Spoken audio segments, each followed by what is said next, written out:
Archaeologists have discovered yet another ancient anomaly, which has linked a now lost but once clearly advanced global civilization.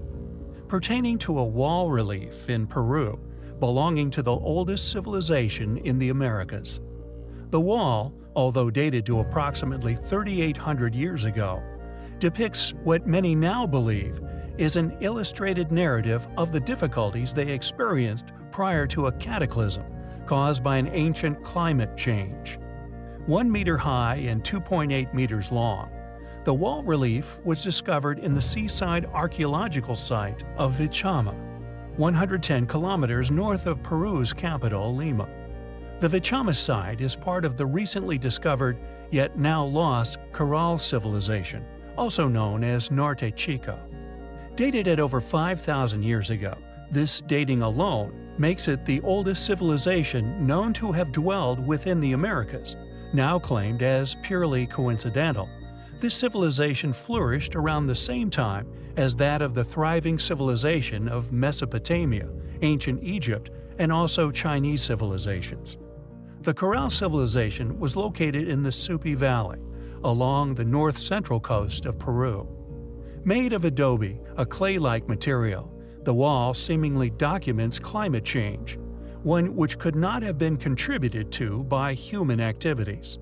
Archaeologist Ruth Shandy, who oversaw the excavations at the site, hypothesized that the serpents within represented a water deity that irrigated the earth and made seeds grow. She believes the relief was likely done towards the end of a drought and famine, that the Caral Civilization, among others we have covered in the past, once experienced with other reliefs displaying emaciated humans. Many self-funded archaeologists now believe, like we have postulated, that the discovery reinforces the notion that these early humans were depicting the difficulties they faced due to climate change and a depletion in available water for irrigation, which had a large impact on their agricultural production. The excavation has, to date, unearthed the ruins of 22 buildings in a 25 square hectare space. It would appear that, just like that of the site of Tikal and the now lost plaque which once depicted the dramatic scene of a cataclysm, a great flood, along with erupting volcanoes, with a boat seemingly attempting to escape this event, surrounded by many of the population drowning, a corroborating artifact fortunately photographed before its mysterious disappearance. Was there indeed a great flood, one which seemingly followed a great famine? It would seem the evidence for such an event is mounting, thanks to not only the evidential sediments which once drenched many of the still unexplained ancient sites of the world, but also by its depiction by those who lived through it. It is, indeed, a highly compelling mystery. Although many mainstream academics continue to toe the line in regard to our planet's ancient history, who built these inexplicable ruins found all over our Earth, yet, perhaps most importantly to their job security, continue to claim as to know when they built them. Many suspiciously popular YouTubers who have mysteriously sprouted up over the last few years, all with an eye to discredit the work of individuals such as ourselves. A dismissal and opposition which, like that of those from the academic sector, they too have no valid explanation or defense for the mass of evidence we have collected, resorting to ad hominem attacks and simply attempting to insult our style of content creation and indeed your intelligence and critical thinking faculties, rarely brave enough to actually debate any of the evidence we present. The vast array of matching tool marks, unexplained masonry, the implementation of enormous stones, or indeed the incredible distances this lost civilization once transported these megaliths. Advanced architectural weight-bearing designs, advanced metallurgy, earthquake-proof mortarless structures, statues depicting the same poses and symbology separated by thousands of miles, pyramids now revealed as on nearly every continent, the apparent melting of stone with laser-like precision and so forth. These individuals continue to expect you to swallow a literal opinion, an assumption, or worse, a deliberate lie in the face of glaring facts, Facts which, when presented to the wider world, will prove their opinions not only shaky, but had an incentivized funded foundation, which has not only actively concealed this truth from the world at large, but will soon crumble under its own lack of supporting factors. Factors such as those which could explain how such opinions were established in the first place. Opinions which will soon be clear to all as completely absent of any explanatory demonstrations or proofs in any form, proof of any kind, which support these long-held claims of who built these sites, and more crucially, how. Although the many tool marks we have identified all over the world could be used alone as proof of the global reach of this lost, yet once highly sophisticated civilization. For wherever you find these markings, such as the cup and scoop marks most synonymous with the unfinished obelisk of Aswan, wherever you find the enormous megalithic stonework, you will surely find these tool marks, along with the many other ancient anomalies we have shared in previous videos. Polygonal masonry, for example, or indeed the advanced metal clamping methods also found worldwide, do seem to overlap at many of these ancient sites. Sites we intend to isolate via a pin map, creating a visualization of these lost ancient anomalies locations, a color-coded geographical display of the reach of each of these ancient technologies and developments. We intend to present this in our first of many upcoming books, a first of its kind in an attempt to prove or disprove once and for all if all of these sites overlap. It will reveal via the overlapping of the patterns whether these all the work of the same global civilization or rather the work of several, so keep your eyes open for its release date. However, this ability to lift and work enormous stones, we now feel can be used to isolate not only the rough age of many of these megalithic ruins, but could reveal the time within our Earth's lost history, where this civilization experienced an as yet to be established event. A possible cataclysm, followed by a flood, which wiped them out mid-construction, leaving their many source quarries eerily and abruptly abandoned, frozen in time, with many unfinished and unliberated megaliths found everywhere. If one were to entertain their existence as fact, and indeed presume that whatever happened to them sent them hurtling back into a Stone Age, we would expect to see remnants of this lost knowledge still present within these groups, within their Stone Age ruins, a group which, although we at present would perceive as the start of our civilization, could too be the surviving remnants of a previous civilization also.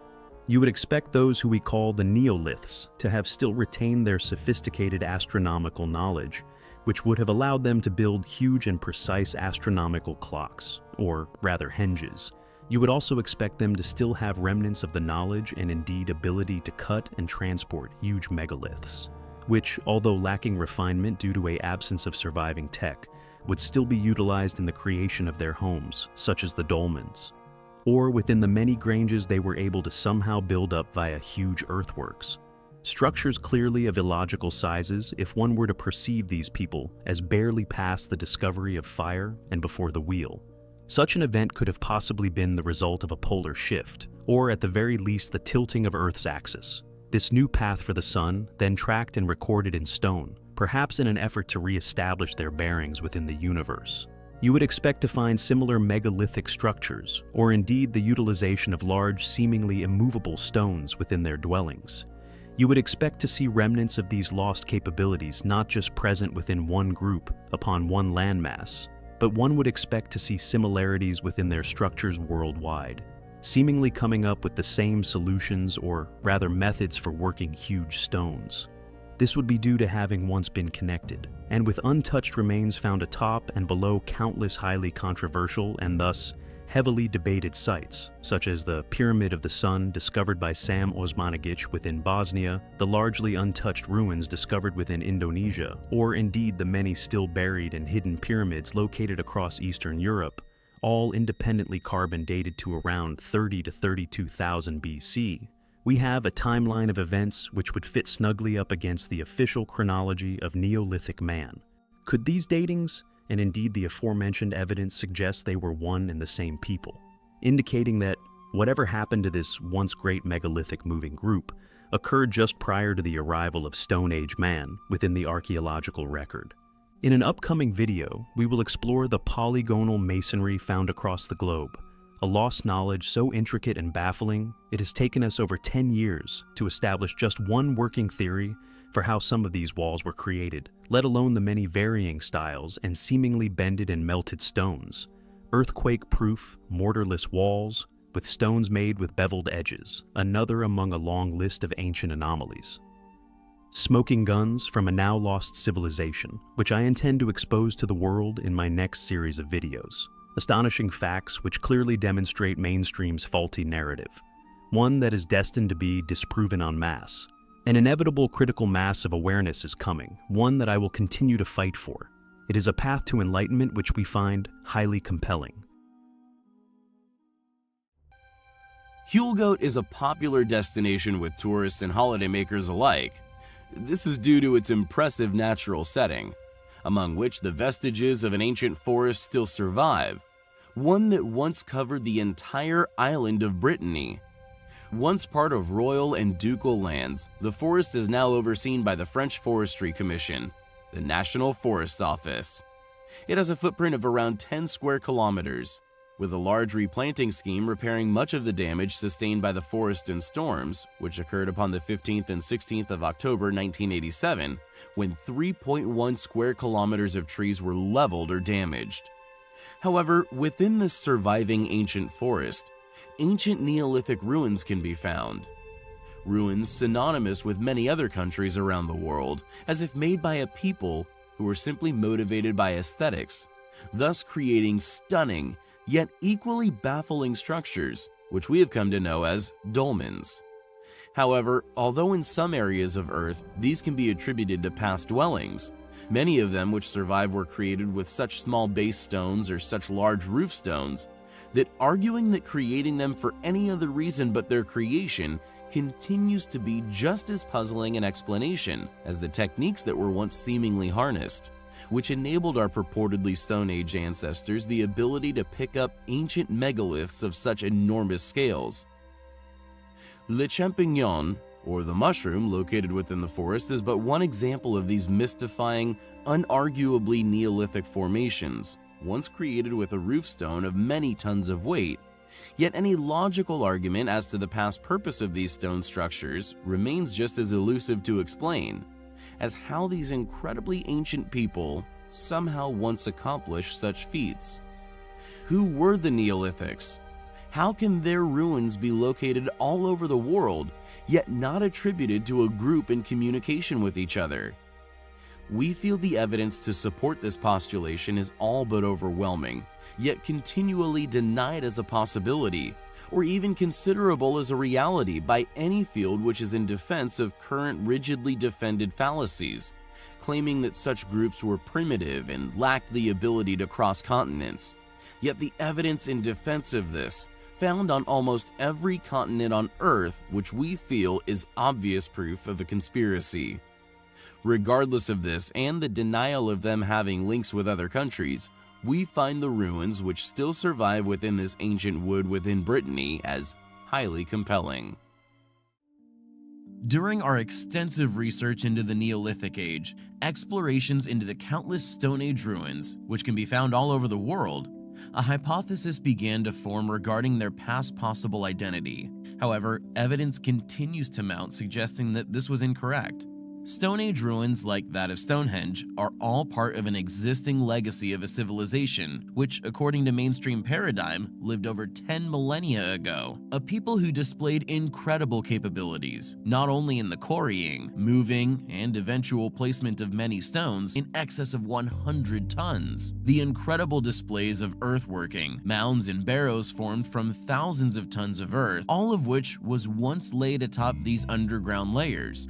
All of these remarkable features are indicative of a group who were once bestowed with tremendous capabilities. Research provided by various specialist fields, alignments displaying a past, intimate knowledge of solar precessions, so complex, we have only very recently been able to fully understand just how astonishing their accuracy was. For Avebury within the UK holds Neolithic lunar alignments, found to be precise down to the 5th decimal. MH felt that due to the seemingly primitive nature of many Neolithic stone buildings that, although this ancient people clearly displayed incredible abilities, their structures on the surface, however, also appear not as advanced as many other enigmatic ancient builders. Due to this, we presented a thesis that the Neolithic people were a surviving fragments of a once far more capable, yet now lost civilization. We theorized that these groups, scattered across the earth, still possessed the knowledge to move said stones, yet had lost advanced technology. We have instead unearthed fitting historical details to support another, more intriguing theory. We found that many Neolithic sites, clearly constructed over extended periods of time, share uncanny similarities in their constructions to other ruins located on other continents, even displaying a somewhat deliberate, intended use of rough uncarved stones. And the Great Salbik Kurgan is no exception. An enormous Neolithic barrow found within modern-day Siberia. Although locally known as a kurgan, this barrow, just like that of the Flintstone-esque dolmens also found across the world, is virtually identical to New Grange, a winter solstice-aligned barrow we have previously discussed in several videos. Thus, with this mounting, collaborative evidence, MH's hypothesis of Neoliths, having once been surviving groups of a post-cataclysmic world, has all but been proven wrong, and they were instead the work of a once flourishing, globe-trotting civilization. It would appear that these ancient monuments were built by a once prospering, worldwide society, and just like that of the pyramids of Giza, ancient Peru, Lebanon, China, along with countless others, were all constructed by past world-conquering superpowers, who fortunately left their proverbial fingerprints all over their particular sites, with the so-claimed Neolithic Age now found to be no exception to this rule. Who were the Neoliths? How are we supposed to believe the claim that these astonishing structures were somehow created by people wielding nothing but flints and whom never made contact? How did this group align their monuments so accurately? And perhaps most important of all, what were these structures' original purposes? It is imperative that we continue to unravel that which has been successfully withheld from us for too long. It is a pursuit which we find highly compelling.